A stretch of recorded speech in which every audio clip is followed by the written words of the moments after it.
Le prophète sallallahu alayhi wa sallam nous dit, d'après Muawiyah radiallahu anhu, celui auquel Allah subhanahu wa ta'ala veut du bien, il lui accorde la compréhension de la religion. فَقِهْهُ فِي الدِّينِ.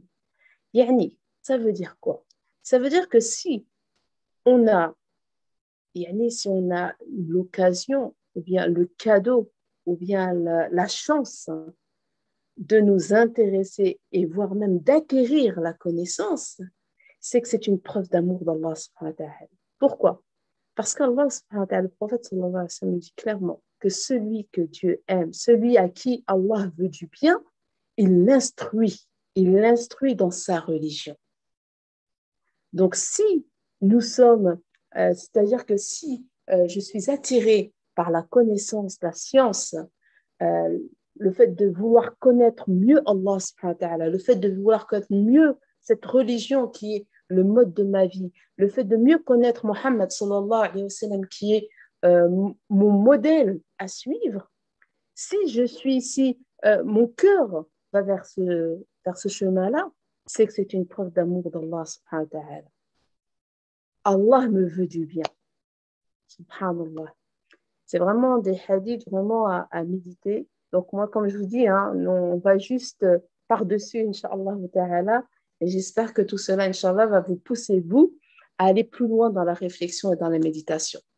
Dans un autre hadith, selon Abu Hurayrah, anhu, le prophète sallallahu alayhi wa sallam a dit, Dieu facilitera l'accès au paradis à celui qui emprunte une voie en vue d'acquérir un savoir. Donc toute personne qui prend la route pour apprendre, toute personne qui prend la route pour se diriger vers Allah subhanahu wa ta'ala, toute personne qui prend la route pour, euh, pour acquérir de la connaissance qui le rapprochera d'Allah subhanahu wa ta'ala, il est en train de se rapprocher de quoi? Des portes du paradis. Que Dieu nous facilite, ya Rabbil Alamin. Dans un autre hadith, Abu Darda radiallahu anhu a dit, celui qui emprunte une voie en quête d'un savoir, Allah subhanahu wa ta'ala lui facilite l'accès au paradis. Mais là, on répète un peu le verset, le hadith d'Abu Hurayrah, mais lui, là, il va beaucoup plus loin. Qu'est-ce qu'il dit? Il dit les anges, subhanallah, quand on prend, quand on fait l'effort d'apprendre, quand on fait l'effort de se rapprocher d'Allah subhanahu wa ta'ala, eh ben, on le fait dans du luxe.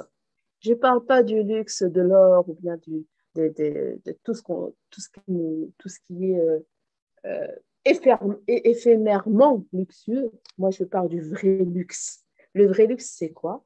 C'est que les anges recouvrent de leurs ailes celui qui recherche le savoir, en signe de satisfaction pour ce qu'il fait. C'est-à-dire que lorsque je vais chercher le savoir, lorsque je vais chercher la connaissance, je suis accompagnée des anges.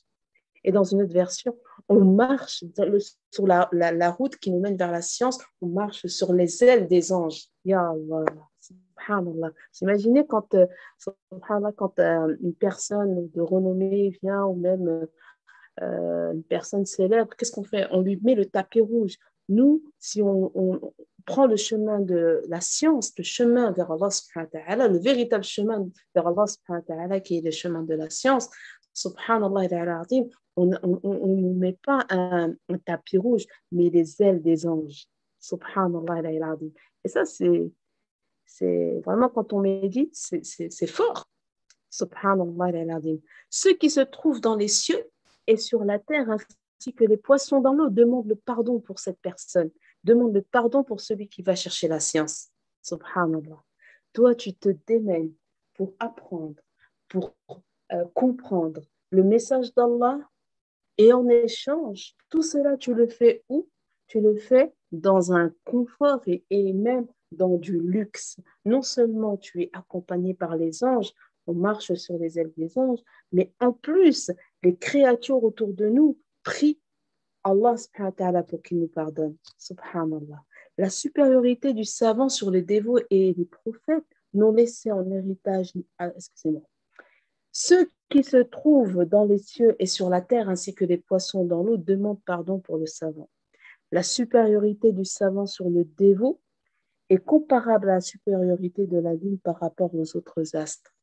Celui qui sait, le savant, on n'en est pas encore à là, mais le savant, celui qui a acquéri un savoir énorme, eh ben, il est comme cette lune au milieu des autres astres, subhanallah.